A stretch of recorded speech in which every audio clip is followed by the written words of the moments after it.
நான் தூங்கும் முன்னே நீ தூங்கி போனாய் தாயே, என் மேல் உனக்கென்ன கோபம்?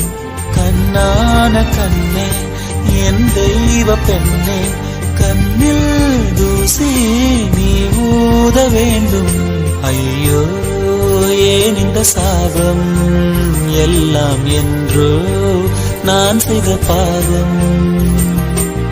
பகலும் இரவாகி பயமானதே அம்மா, விளக்குன் துணையின்றி இருளானதே, உயிரின் ஒரு பாதி பறிபோ